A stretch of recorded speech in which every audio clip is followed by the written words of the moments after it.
Hello, everybody, and welcome back to another episode of Vegan Proteins Muscles by Brussels Radio. My name is Danny. And I'm 𝐃𝐨𝐽. And this is episode 105. Hello, everybody. Welcome back. We are in full swing winter here in New England as it is dumping snow on us at the moment. But I kind of like it because it's been weird that we haven't had any snow pretty much all winter. Why don't you come out and shovel with me? No, I'm good.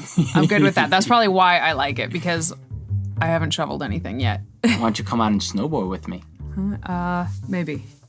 I'm just not good at it, and it's like expensive, so it seems like this big waste of money for me to just like suck at something and then slow you down all day. I don't know.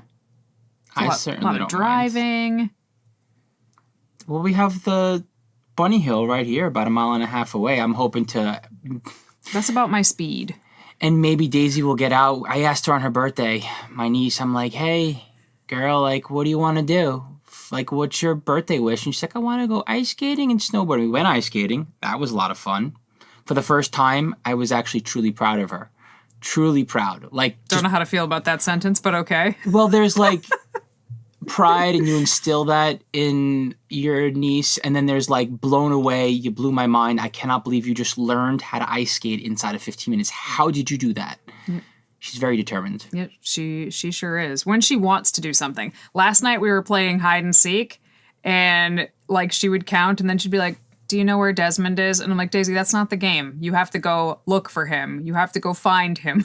And she like walks in a circle. She's like, I can't find him. I'm like, you didn't even look. So she's got to be like real interested, but then she's determined. But we also just got back from Los Angeles like a week ago. We were out there for the LA Fit Expo, which was awesome, but it was rainy the whole time. And it was kind of funny to me because everybody there was complaining so much about the rain. And apparently parts of California got rain like that was very destructive, blah, blah, blah. But people in Los Angeles were complaining about the rain. And I was like, guys, this is drizzling. I don't even understand half of how the West Coast operates, even though we lived there for around 5 years. I'm a New Englander, Northeast through and through. Can't take it out of me. A couple of our friends who live there were like, oh yeah, people might not come out for the Fit Expo because of the rain. I was like, what do you mean?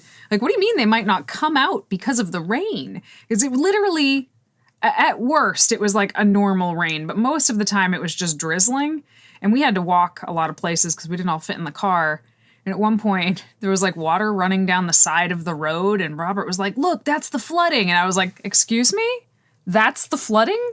That's like the water running down the side of the street that doesn't even form a puddle is the flooding? Wow. So strange to me. Whatever. I'm super curious for our next trip because you and I have never been to the Arnold Classic, correct?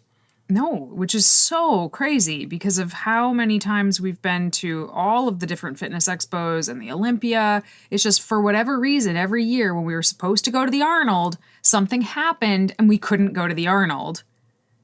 Like we were in a wedding or we were on the cruise and then COVID shut everything down. Like as we were about to board the plane to the Arnold, like we've just never been. So any of y'all out there in the Midwest or planning on traveling to Columbus, Ohio for the Arnold Classic, we will be out there representing with Vegan Strong. Yeah, come out, say hi. Apparently it's madness. I don't know. I've never been, but pretty excited. Basically, we found out that we will be traveling plenty this year. So don't have the total schedule yet, but we know we are going to the Arnold. So we'll see you guys there. Anyways, what are we getting into today, Danny? Today, we are going to be talking about how little lifting can you do to still make progress. So, sort of lifting minimalism. You know, a lot of times we think about how to get 100% of possible progress, leave no stone unturned, leave no gains on the table, and that requires a lot, right? It requires a lot of time in the gym. It requires a lot of exercise, variety, and it takes up a big chunk of your life. And I think this turns some people off because their life just can't, it's just not, their life is not cut out to to be at the gym 2 hours, 5 days a week. So then the question is not just, okay, well, how much can you commit to do? But really, I think the question is, how much do you actually need to do to get maybe not 100% of the results, but like most of the results? Because the more I dug into this, the more I was really surprised by the answers. Well, the first question you have to ask is, how long have you been training? And if the answer is under 3 years, then you don't have to worry about this too much, because honestly, the muscle will come on real fast without much effort at all, as long as you're training at least twice a week. But the research does show that the sweet spot is 3 times a week for most, even those who are very advanced in their lifting career, meaning how many years you've been training consecutively. Interesting. That's not... See, when Giacomo and I come up with these topics, we come up with the topics, and then we just go do our own separate research. So I'm always very interested to see what Giacomo comes to the table with versus what I come to the table with, because what I found for maximum gains, so the opposite of what we're talking about today, for maximum gains, you need to do 10 to 20 sets per body part per week, which is pretty standard. Now, 10 to 20 sets, that's a big variance, right? So let's just talk about the lower end of that. Let's say 10 sets per body part per week for maximum possible gains on average. That's not a lot. That's really not a lot when you think about it, right? Depends on how you break it up. I'm thinking, like, how many hours worth of training a week would that require in order to get in that amount of volume? Can you get that in 3 days? I could get it in 2. I'm sure I could get it in 2. 5 sets per body part twice a week, right? Mm-hmm. So, I mean, that could be 5 sets of squats, 5 sets of pull-ups, 5 sets of bench press, 5 sets of overhead press, 5 sets of rows twice a week. Like, that's pretty... I mean, that would be a longish workout, and it would be pretty challenging workout because those are all big compound movements, but that's it. But still, that might be more than somebody can do. And that's talking about getting maximum gains. So what can you do that's less than that? Like if what I just said, it gives you 100%, does doing half of that give you 50%? Does doing 7 sets give you 70%? No. The research is pretty clear that that's not actually how it works. So first, let's back up. People lift weights for a lot of different reasons. So we need to determine what the goal is here. If the goal is strength, like if you're just lifting for strength, the data shows that one heavy set, 1 to 3 times per week, is enough to make strength gains. One set. You could do one heavy ass, and it has to be heavy, like in the 1 to 5 rep range, and you need to be pushing pretty close to failure. 1 set of squats per week is enough to get you strength gains. Think about that. And it's also a lot more rewarding when you're lifting for strength because the results are very tangible. You know exactly what you're getting. You're either putting more weight in the bar with a proper range of motion or you're not.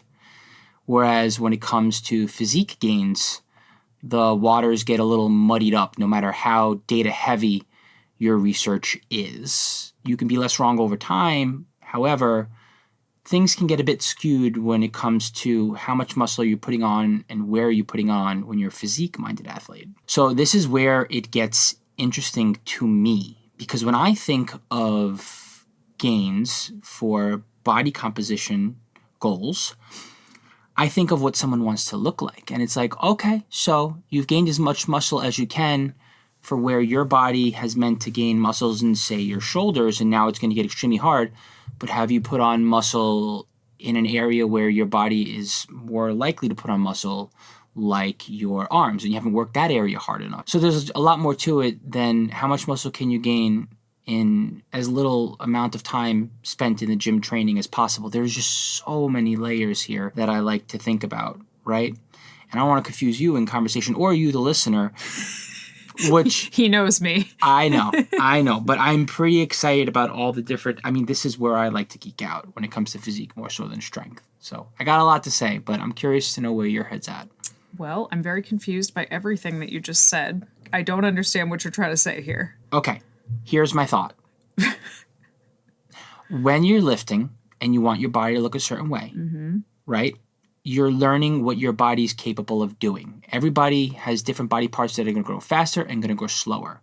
You're also learning how to use your body and train more efficiently over time to gain muscle, right? So as you continue to lift, you're going to learn how to improve your lifting rather than lifting more often, meaning what areas can you continue to grow muscle? How can you shape your body? These are the things I think about, as opposed to I'm just going to spend more time lifting, or I'm not spending enough time lifting. Okay, so I think I kind of understand what you're saying. Let me back up a little bit. The reason that this topic is so interesting to me is because I actually think it's very encouraging. This is very encouraging data, because a lot of times people feel like if they can't do everything, then why bother? They should just do nothing. Or they think that if they only have 20 or 30 minutes to work out, that's not enough time, so they're just not going to do it. But when we actually dig into the research, you can get a tremendous amount of progress with way less than even I thought. It's less than I thought. It's surprisingly less than I thought. And this isn't me saying, hey, everybody, just like succumb and be lazy and just do the bare minimum because that's really all you need to do. That's not what I'm saying. What I'm saying is we all go through patches where something else is requiring more of our attention. It's taking up more of our time. Whether that's your job or kids or you're traveling or whatever. And a lot of times I know for myself, I can get really down on myself because I'm not in the gym 5 days a week, lifting for almost 2 hours like we used to do in 2015. Now, yeah, my results were probably a little bit better doing that. However, knowing what I have been capable of doing, which is about 3 to 4 times a week. Now I'm lifting hard, I'm lifting heavy while I'm there. I'm really pushing, but it's not the same as it used to be. And one, I've still built muscle, even past 2015. I've certainly maintained muscle in various areas. The muscle looks different at this point just because I've had it for longer, so it looks denser and harder than it used to. And looking at the research now, it's like, man, you can actually get away with even less than that. And knowing what you can quote unquote get away with and still move forward, to me, that's not like admitting defeat. That's just smart. That's just playing it smart to make sure that no matter what is going on in your life, you can still move forward. And also, let's not forget, like, I love lifting, you love lifting. Lots of people don't. They don't love lifting, even though they know it's good for them. Even though they know it can benefit their health and help them live like more vivaciously into old age, they just don't enjoy it. And the thought of having to pour 4, 5, 6 days a week into the gym for like an hour, they're not going to do it. But if they knew that they could do one heavy set per body part per week and make 81% of possible strength gains that way, that is a lot more encouraging. Yeah, as long as you still do the thing. And all of the time that you have invested in learning how to lift, all of the time that you have invested in learning how to make sure that you can't not exercise because you've incorporated it into your lifestyle, all of the time that you have spent building a foundation for managing your stress, all of that adds up. And it makes it so that you are a better lifter and a more efficient lifter, and you're still able to train. And all of that stuff makes it so that you're able to still put on muscle. It's as simple as that. I haven't even gotten to the muscle part yet. Let's hear it. I was just talking about strength. Okay. So strength, one heavy set. In one research study, like I said, 1 to 4 sets of heavy loads taken almost to failure, got 81% of the potential strength gains. Now, this is on average, right? Everybody's different. Your mileage may vary, but still, this is what the data suggests. When it comes to health benefits, so improving blood pressure, cholesterol, cardiovascular, basically 30 to 60 minutes of lifting per week gave you your max health benefits, regardless of how it was broken up. 30 minutes. 30 minutes max health benefits per week. Holy crap. Hey listeners, we hope you have been enjoying this episode and we appreciate your love of all things vegan fitness. For those of you who want even more support on your vegan fitness journey, check out our Muscles by Brussels community and become a member. By joining the team, you are one of our exclusive VIPs. As a member, you'll find over 200 macro-friendly, high-protein recipes that can meet any of your meal planning needs. You'll also receive training programs that update monthly. This training has progressive overload built into it, so you can be sure if you're following the program, you are making progress. All of this and more is located inside our Vegan Proteins members only app. As a Muscles by Brussels member, you'll unlock bonus courses, challenges, and more every month. You'll also be invited to our live Zoom video calls, which happen 2 times a month, and are absolute gold to those who show up. And if you can't make the calls, don't worry, you have the opportunity to email us whenever you want. You'll receive a video response to all of your questions from one of the coaches here at Vegan Proteins every time you message us. Members also receive 40% off many of our other services. And of course, our private community of like-minded individuals is like no other. Best of all, you can try this membership out for a full month at no cost to you with this special offer for our listeners only, because we appreciate and want to fully support you. Use the link in our show notes to sign up for your free trial today. We hope to see you on our next live coaching call. Now let's talk about muscle, building muscle, because that is a little bit more complicated than strength and health, because it does come down to volume and increasing that volume over time. So volume just being the amount of weight that you lift in a workout in total. Wait, so increasing the amount of volume over time or accumulating more volume over time? Can you accumulate more volume over time and still put muscle on? I don't know what that means. Meaning... You can't accumulate less volume. Well, let's right? say that you, for argument's sake, lifted 100,000 pounds worth of weight last year. And this year, you lifted another 100,000 pounds of weight. Are you putting on more muscle? Yeah, probably. So, okay. I think it's an important distinction to make because people think that they have to get progressively stronger versus accumulating more volume over time. And I think it's a combination of the two. And sometimes you can continue to lift. Well, there's a lot of different ways to increase volume that aren't just putting weight on the bar. There you go. So, yeah, just getting better at a lift. Yes. You're increasing your volume. It's just harder to quantify than the number on the dumbbell. But okay, so back to what I said at the beginning. 10 sets per body part per week equals potential maximum gains. Okay? So you would think that, okay, if 10 sets equals 100% of gains, then 5 sets probably equals 50% of gains, right? No. What they saw was when they studied groups of people, 1 to 4 sets per body part per week got 64% of hypertrophy, possible hypertrophy gains. 1 to 4 sets got 64%. That is 64% higher than 0. And 5 to 9 sets was 84% of possible hypertrophy gains. So actually putting muscle on, gaining muscle. You could do as little as 4 sets per body part per week. And as long as you are pushing it, like these can't be wimpy little sets. They have to be hard ass sets. But you can get 64% of the possible gains on the table. Isn't that like mind-blowingly awesome? It makes it so that your baseline is a place where you will always be putting on more muscle, or your muscles will continue to get stronger no matter where you're at in life. Yeah.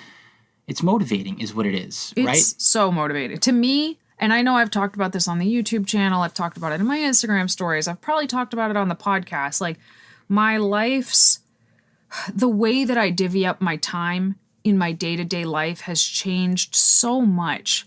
in the last couple of years since the kids have been born and now since we have them. Like, it is just not what it used to be. And that can be kind of depressing sometimes when you have goals that you want to follow, but you know how much time it's going to take to do it and you just don't have that time. Sometimes it's just easier to be like, well, guess I'll kiss that dream goodbye then because I have to do other things. And I think knowing what you can do and still move forward and how little time that necessarily requires is like, I don't know, to me that's like quite a little beacon of light personally. And something that I've kind of witnessed to be true in some ways, like I just mentioned, to maintain someone's muscle. We're talking about growing muscle, right? What if somebody's just kind of happy with where they're at and they just want to maintain it? How much work do you need to do that? Well, one study showed that people did, for 8 months, people maintained their muscle mass doing 1/9 of the work that they were doing before. So that's 11%. 11% of what they were doing before was enough to maintain their muscle mass. Now this I've for certain witnessed. There were periods where I might have squeaked out 3 or 4 workouts in an entire month the first time we had the kids in 2019. And when I came back, I mean, I didn't go get a DEXA and see if it was exactly the same, but it appeared to me that I hadn't lost any muscle mass. I hadn't maybe lost some strength for a minute, but it came back very quickly. I don't know. I think it's really very exciting. My head's all over the place because I look at a situation like that and I immediately move toward regret in that, well, okay, there's a loss of the opportunity for progressive overload, meaning your gains compounding over time. Not necessarily true based on the data that you're sharing with our audience today. You're continuing to put on muscle and you're keeping the muscle that you earned, like over the course of a lifetime. It doesn't change your feelings, and your feelings can definitely put you in a place where you may even self-destruct and start lifting less or just lift without the same enthusiasm. And hey, knowing that that is not the case, like you can still train and you still haven't lost your chance for progressive overload, like, again, pretty encouraging stuff, Danny. Yeah. There are some caveats that I kind of mentioned here. These cannot be wimpy workouts. If you're gonna try this, you can't just show up and half-ass your way through the workout. Like anything from like with compound movements, maybe 5 to 12 reps depending, and maybe 8 to 12 reps on some supplemental or isolation movements, but you need to be taking those sets pretty much to failure. If you're going to do one set of something per workout, you got to take it to at least mechanical failure, like where your form is breaking. You can't perform it with good form anymore. You can also do things like add drop sets if you wanted to. I mean, I'm not a huge fan of just throwing drop sets in everywhere. So drop set is where you do, let's say you do a shoulder press with 25-pound dumbbells and you get 12 reps. And then you immediately cut the weight of the dumbbell in half, do 12.5-pound dumbbells. You don't rest at all, and you just keep going with the 12.5s until failure. That would be a drop set. I don't recommend doing this frequently because I feel like it's just really taxing, and it takes a lot to recover from. But we're not talking about doing this in a 5-day-a-week plan. We're talking about doing this in a 2 or 3-day-a-week plan where you're doing like 6 to 8 sets for the entire workout. You can throw a drop set in here and there. You're going to be okay. Because the name of the game, you cannot have it both ways. You can't do very little volume and put very little intensity in. If it's going to be very little volume, you need to be beast moding those few sets that you're doing.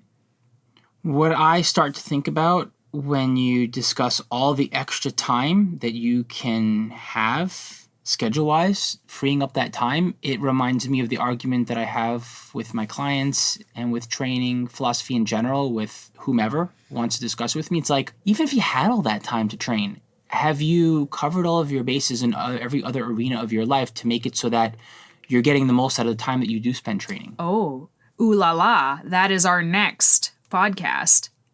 time wasters that are sucking the life out of your gains. So don't you start in on that now. We'll get there next podcast for sure. So yeah, I don't know if I have like a ton to say on this topic. Like, I don't know if I could talk about this for 45 minutes. I just think that it is so awesome.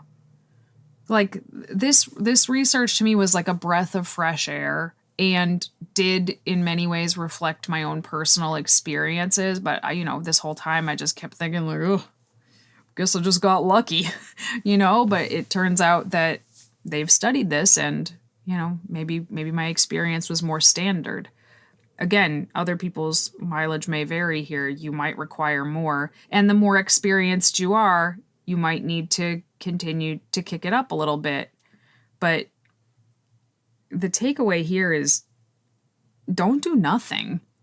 Even if you think you can't do everything when it comes to lifting, don't do nothing, because there's tremendous benefits to even doing one heavy set per week. Like, you could literally walk into another room, grab a set of dumbbells, and do a set of overhead presses to failure. It would take you under 60 seconds, and you just did it. Like, why wouldn't you if that's the case? And life comes for us all at one point or another, and it's like, ha ha ha, you thought you had things set up this way? Lol. And then everything gets really, really hard. And what are you going to do when that happens? So many people just get frustrated and quit. And you don't have to do that. Worse, they keep doing it and they lose all sense of enjoyment in what they're doing because they think that they're wasting their time. Mm-hmm. Don't be that person. As long as you're continuing to lift, even if it's not the same frequency or this or that, you can find ways to continue to improve while lifting less often. And then, hey, there'll come a time where you can lift more often, and that'll be just as good too. And right. You can tweak other things. And guess what? You won't pay the price of having felt like crap while you were lifting less. And you won't pay the price of your life not being put together because you need to sort other things out. And then you'll see yourself out of the game. You would have seen yourself out of the game that way, And, this is not a podcast for competitive bodybuilders. If you're planning on stepping on stage, you're not going to get away with this. I mean, maybe you can, but if you want to step on stage, you're probably not the type of person that wants this in the first place. Like, bodybuilders generally are much more like training maximalists than training minimalists. These are the people typing on Reddit like, how often do I need to train my neck? Like, those are bodybuilders. Generally, competitive bodybuilders. Feel attacked. Yeah. Like, so I've been doing 20 sets of calves and traps, and like, okay, that's awesome if that's what you want to do, and if that's your hobby, and if that's your sport of choice, that's great. But you don't have to be that to build a really great physique that's healthy and strong. That's not necessary for the majority of people. I still feel like this podcast speaks to those who are on that side where they're competitive athletes. I think taking a page from this book, or taking a clip from this podcast, I should say, will be helpful in terms of how you program long-term for yourself, even in the most competitive, extreme spots and places in your career. This kind of mindset, approach, and thought process will help you make better decisions. Yeah, I think it can speak to that person, especially, I mean, I am a competitive bodybuilder. I've been a competitive bodybuilder for a long time. So when life said, ha ha ha, you won't be training like that for a while, that was devastating to me. I mean, it still gets me down, but it was really devastating to me. And I look back and I'm very glad that I didn't just stop. But now I have research to back up the fact that what I did actually was enough. Like, it was enough to keep me moving forward. I wish I had known that then. So hopefully anybody else in that position, this can be helpful for you now. Exactly. I competed last year and I dealt with these kinds of feelings as well, where I'm like, I did this in spite of, and perhaps I could have done better out there had my life been different this past couple of years. But I don't think that that's true anymore, especially based on the conversation that we're having. you can continue to improve for the rest of your life as long as you continue on lifting and supporting your efforts by making sure that you are getting the most out of your training. All right, let's move on to our question and answer segment. This question is for you, 𝐃𝐨𝐧'𝐭. When, if ever, is it okay to skip refeed days while on a cut? Interesting. Well, refeed days serve a purpose. They help you with diet stress. They also upregulate your systems, which help you recover and actually understand what kind of fatigue you're in, what kind of fatigue state you're in. So I think refeed days serve a purpose in many ways. I think if you're really feeling it and you want to push the deficit deeper, I think there can be a time and a place where you can skip a refeed day if you know that you'll continue to adhere no matter what after the fact. But at some point, it is still helpful to make sure to take your refeeds because you can only break yourself down so much. If you don't give your system a chance to recover as you're continuing to beat it down, you're probably not going to be satisfied with the outcome because you will have had less muscle at the end because you will have put your body through the ringer without trying to manage the stress of the deficit. So I don't know. I mean, if you're looking for an actual answer here, which you probably are, I think you could skip a refeed, maybe like every other refeed, but there's just so many factors here. I wouldn't just straight up just try to starve yourself to death, for example. You know, refeeds are important. They exist for a reason. It's risky to skip them, too, because that can backfire. Again, if you're the type that will do it no matter what, like on paper, that might look good. Like, oh, you're getting to a deeper deficit, but what will the outcome have been? Your muscles don't get it. Your muscles get more and more under recovered, so you wind up losing more muscle. Your stress levels become higher and higher, so your cortisol levels can screw with your look as well.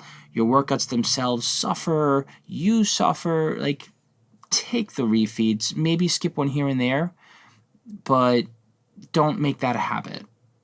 I don't skip them. I never skip them. Some people might think that means I'm mentally weak, but I know that it backfires on me if I skip a refeed. Personally, like my stuff is set up so meticulously and in such a calculated fashion that even though I might feel fine going into a refeed, like, I could probably do less than this, chances are good that in the following days I'm going to be so hungry that I'm going to end up having to have a higher day then anyway, so I'd rather just stick to my schedule, personally. Yeah. This question's for you, Danny. Whenever I try to cut or lower calories, I get terrible insomnia. I've tried all the sleep hacks, but nothing helps. The only thing that puts me to sleep is eating, even if I have a late dinner, so it's not like hunger is keeping me awake. I end up snacking at 3 a.m. just to get a few hours of sleep, which obviously isn't good for a cut. Not sure if others deal with this. Thanks. So, I don't know about other people, but I know for myself, I cannot sleep when I'm hungry, period. And I know you said even if I have a late dinner, so it's not like hunger is keeping me awake. So I guess I'm just a little bit confused. I think it is actually hunger that's keeping you awake, whether you sort of realize it or not. That's likely what it is. But I also cannot sleep when I am hungry at all. So, but you need to be in a deficit in order to be successful at a cut, which means at some point you're going to be hungry. What I do personally is I know that I can operate just fine in the morning without eating. Like I can get through probably like the first half of my day with very little food, just some coffee. So I push my first meal until more or less as late as I can stand it, which is usually around like 11 or noon, give or take. So I start eating then, which means I have dinner quite late, usually at like 8, and then I have a snack right before I go to bed at 9:30 or 10, so that when I go to bed, I have food in my stomach, I don't feel hungry, and I can go to sleep. That's super, super important to me. So it all still works within my macros, within my calories, blah, blah, blah. I just shift it to way later. Now, the only time I think that you shouldn't eat late at night is if it interferes with your sleep, which is true for a lot of people. If they eat too close to bed, they don't sleep well. Or if it gives you any sort of like acid reflux. So some people just can't eat close to bed because they lie down and the acid starts to come back up their throat, etc., and it's very uncomfortable. And that would certainly interfere with sleep. But if that is not you and you are the opposite like me, which it sounds like you are, eat right before you go to bed. Just save those calories for right before you go to bed. No big deal. There comes a point, usually when I'm in competition prep, which this cut that I'm on right now has been going so smoothly. I'm like barely hungry at all. Everything is going swimmingly at the moment. But I'm also not like doing a bodybuilding prep. I'm just trying to drop 15 pounds. So if I was in a bodybuilding prep, I would have to drop close to 20 to 25 pounds. And that final 10 pounds or so, there is no amount of eating close to bed that's going to stop me from being hungry, because you're always hungry. You are never not hungry. And my trick for that, this is super weird and niche, but I'm going to share it with you anyway.